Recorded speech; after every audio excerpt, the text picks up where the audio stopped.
Hi guys, it's Chelsea from The Financial Diet. And this week's video is brought to you by our own society at TFD. If you haven't joined yet, there is so much that you're missing. We have our monthly office hours with me where you get to ask me anything you want. We have our monthly book club hosted by my colleague Holly, where society members themselves choose the book they want and then we all discuss it together. We have tons of other stuff too, but perhaps most important is our monthly members only bonus video, which comes out one Tuesday every month in place of the video that's free for everyone. And here's just one little clip from a popular recent members only video. Both hustle culture generally, but also the personal finance media bubble have been a bit of a breeding ground over the past 10 years for advice that isn't just bad on a technical level, but also profoundly damaging to us on a personal level. And these range from day-to-day sort of productivity habits to long-term investment advice. So because we got a fair amount to get into, let's dive into 6 pieces of success advice that are actually terrible for you. So if you haven't joined, hit that join button right below this video and we'll see you at the Society at TFD. Amazing news, everyone! My masterclass, How to Build a Real Business on YouTube, is coming back beginning January 25th by popular demand. This is not just another class on how to go viral. This is a 4-week course where I will teach you how to sustainably grow your own channel, and I will share everything I've learned while building The Financial Diet into a channel with 1 million subscribers and counting. This is a 4-week live course, and all ticket holders will also get office hours with me where I'll answer as many questions as I can. And who is this class for, you ask? This is for you if you want to learn more about the diverse ways to monetize a YouTube channel, both inside and beyond the platform, or you're looking to refine your branding, your value proposition, or your business development on YouTube, or maybe you want to learn how to overcome the obstacles of the algorithm to build a long-term video brand, or even if you're just looking for a community of like-minded YouTubers interested in the long-term game. I am personally so excited to be teaching this course again, and I hope that you will be joining me again starting January 25th, which is one day before my birthday, but who's keeping score? So use the link in the description for $75 off your ticket. I'll see you there. And this week, I wanted to extend an olive branch to my Gen Z followers, or any Gen Z person that may be watching this and thinking, who the hell is this crusty old It's me. I'm a millennial. I'm soon to be 34 years old. I've learned a few things. And now that I'm on TikTok, I'm really expanding. I feel like I'm really getting an education in Gen Z culture. And it's worth noting that I'm not just a millennial. I'm also a millennial who has spent basically her entire working life in media, which means I have been witness to so many trends and think pieces and cultural stories and assessments about my generation that I felt were completely unfair and untethered from reality. And it looks so far like Gen Z is being subject to a lot of the same terrible media coverage.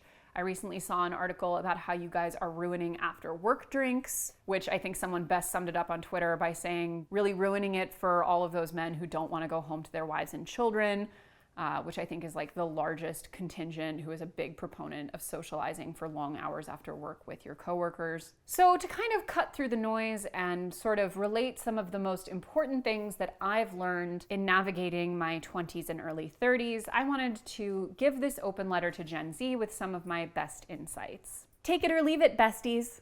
First, I want to say, do not fall into the hustle culture trap. I will say that it seems, on the surface at least, that Gen Z is already quite a bit better about this than millennials were, but it's still worth reiterating. Because if there is one way that Silicon Valley and the startup wave really ruined work for the rest of us, it was the adoption of hustle culture as a widespread default. Elon Musk once famously tweeted that no one changes the world on 40 hours a week, which for someone whose company's productivity and profitability both skyrocketed after switching to a 32-hour work week, I personally call bullshit on. But other gurus have shared that same sentiment. Gary Vaynerchuk wrote the following in his 2009 book, Crush It! Exclamation point. Live your passion. Okay, I gotta get through this quote. What does that mean anyway? It means that when you get up for work every morning, every single morning, you are pumped because you get to talk about or work with or do the thing that interests you the most in the world. You don't live for vacations because you don't need a break from what you're doing. Working, playing, and relaxing are one and the same. You don't even pay attention to how many hours you're working because to you, it's not really work. You're making money, but you do whatever it is you're doing for free. Also, I just feel like, aside from how toxic that is, I'm like, this is just like big, doesn't want to be home with his family energy, which is again, the same thing that's driving people to constantly want to go out after work with your coworkers and further blur the lines between when you're working and when you're off the clock. You also have Kim Kardashian, who famously asserted that No one wants to work anymore these days. But as we know by now, hustle culture and the mindset that we always need to be putting work first in order to be happy and successful is literally not good for us. A study published in Occupational Medicine in 2017 suggests that longer working hours are associated with poorer mental health status and increased anxiety and depression symptoms.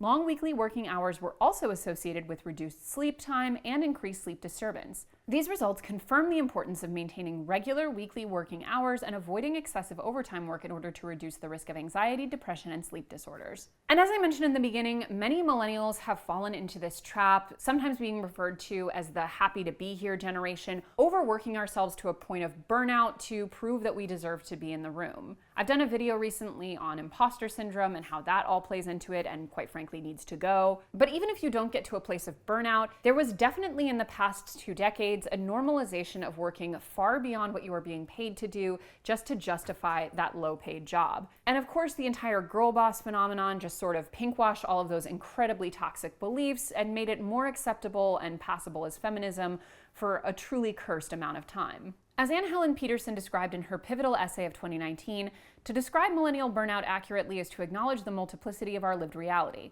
that we're not just high school graduates or parents or knowledge workers, but all of the above, while recognizing our status quo. We're deeply in debt, working more hours and more jobs for less pay and less security, struggling to achieve the same standards of living as our parents, operating in psychological and physical precariousness, all while being told that if we just work harder, meritocracy will prevail and we'll begin thriving. Now, it is easier said than done to put up some of these professional boundaries, but one of my biggest messages to Gen Z has to be that at every possible turn, assert those boundaries and never slip into giving your employers the impression that you're willing to work more than you're being paid for just to keep your job. If you start becoming the person who answers emails at 9 p.m., you're going to be expected to be that person and suffer repercussions when you suddenly stop being that person. Plus, you're also putting pressure on your coworkers to also be that person, which sucks. But I do want to play devil's advocate on this for 1 second and say that do not think that doing just the bare minimum in any given pursuit in life will get you where you want to be. I've talked about this in a members only video, which you can see here and is at the link in our description, but I have seen some pretty darn entitled and inconsiderate behavior from, I hate to say it, but especially younger contractors and job applicants and stuff like that, that I do feel goes beyond the act of setting boundaries and tips more into making other people's lives harder through, to be honest, a certain level of selfishness or lack of accountability. I think a good thing to remember in any given group situation, whether it's a school project or a team of employees, that the hyper-individualist, me above everyone self-carification of how we think about taking care of ourselves often does come at the expense of other people. So healthy boundary setting is things like not answering emails past your workday or not taking on projects that are well beyond your scope of work. But it doesn't involve bailing out on things at the last minute or leaving things unfinished that someone else is going to have to work overtime in order to fix. Another thing I want to say to Gen Z is that you need to be even more wary of financial misinformation than you think you do. It is incredibly easy to stumble on bad advice on the internet, especially when it comes to money. One of the rare men we trust at TFD, TM, The Plain Bagel, has taken it upon himself to do a series reacting to the worst investing videos he's seen on TikTok. And while there are organizations in place to help consumers and place regulations on banking and financial services like the Consumer Financial Protection Bureau, online creators are just not held to the same standards of not spreading misinformation, thanks to freedom of speech. In the past, PF advice was largely gatekept and only accessible to rich white men. It's much more accessible now, which is a good thing, but that does mean that it's a lot easier to get swept up in misinformation when it comes to financial planning. Get-rich-quick schemes are nothing new, but social media and especially TikTok have made it so that it's even easier to target and exploit the most vulnerable people. According to Bloomberg, the more vulnerable the person, the more that they will look for the unreal opportunity to make a financial killing, where in point of fact, they may be killed by that very decision, said EU Financial Services Commissioner Mary McGuinness. There's need for discussion both within the financial system and those who are part of it, but also with the social media providers as to what is acceptable. And it's really important to note that when we look, for example, at the recent crypto meltdowns, the people who have generally been left most vulnerable, who were holding the bag when the music stopped, are in many cases the most marginalized communities, disproportionately lower income people, people of color, etc. And this is no secret. These communities are actively being preyed on by this misinformation in the same way that stay-at-home mothers on a military base with almost no job opportunities are being preyed upon by MLMs. We at TFD aren't going to name them, but we know some people who have blown up on TikTok with terrible, unqualified financial advice. And there's really little that can be done on a day-to-day basis to prevent them when the platforms and the regulators aren't stepping in. So at the bare minimum, and I'm not saying you have to trust me, there are plenty of good sources, be extremely choosy about who you choose to listen to about money. And on a similar note, I would just want to tell Gen Z to be pretty careful about what you post online.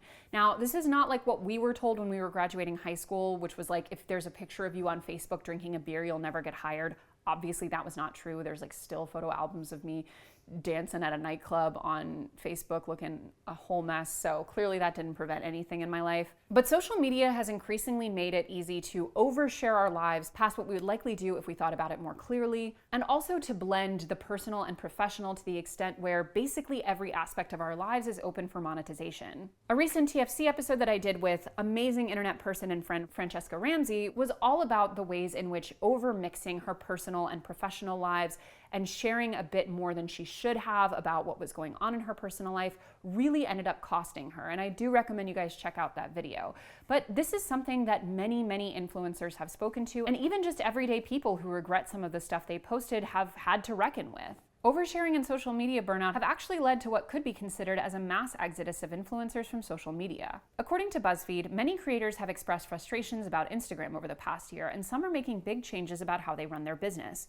Fashion blogger Natalie Borton announced in March 2021 that she would be stepping back from Instagram partnerships, saying that she was ready to change things up. Lindsay Coughlin of the blog Lindsay & Co. announced in November 2021 that she would also be leaving Instagram and deleted her account, which had nearly 500,000 followers. Home renovation bloggers Anna and Gabe Blazemeyer recently said that they would be taking a step back from Instagram, posting less on their Instagram stories, phasing out ad deals, and working on growing their design business. And Erin Kern of the blog Cotton Stem officially quit the creator industry entirely at the end of last year, telling her nearly 600,000 Instagram followers, "Please know you'll be missed." So there are some things that I regret sharing in the past, especially when I was working at another media company and had to write 4 articles a day to make quota and was just writing any old thing on that keyboard. But overall, over the past several years, I do feel pretty comfortable with the balance I've achieved between the way that social media is additive to my life and enables me to do more of what I love and have more freedom versus what I give to it. For example, I,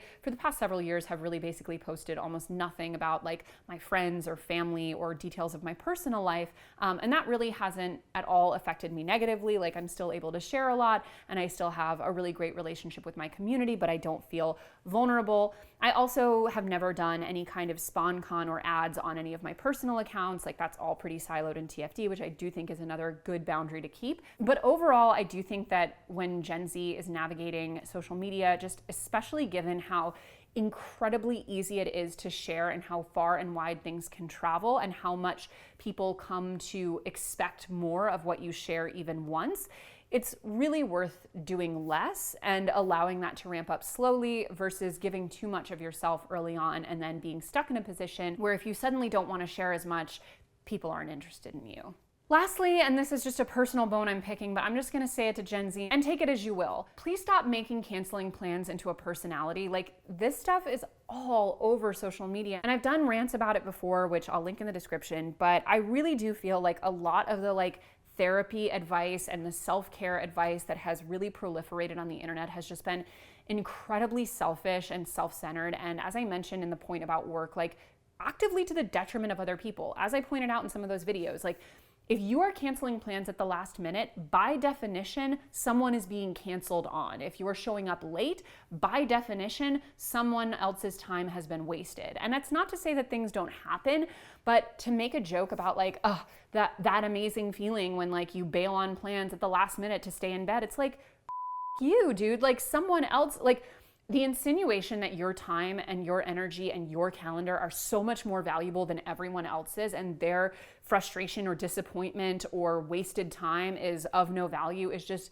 to me, it's anti-community, it's anti-human. It's anti-human. I'm like the Jordan Peterson of hating when people cancel things and are really, really inconsiderate. That's my brand. And also, As I've mentioned before on this channel, but it is worth repeating, if you want to look at the actual social problems that are actually really destroying Americans' lives, loneliness and social isolation are about as far up there as you can get. So the idea of somehow making ourselves better by further distancing and discounting each other is pretty darn counterintuitive. America was facing mental health challenges prior to the COVID-19 pandemic that were fueled in part by an epidemic of loneliness that continues today.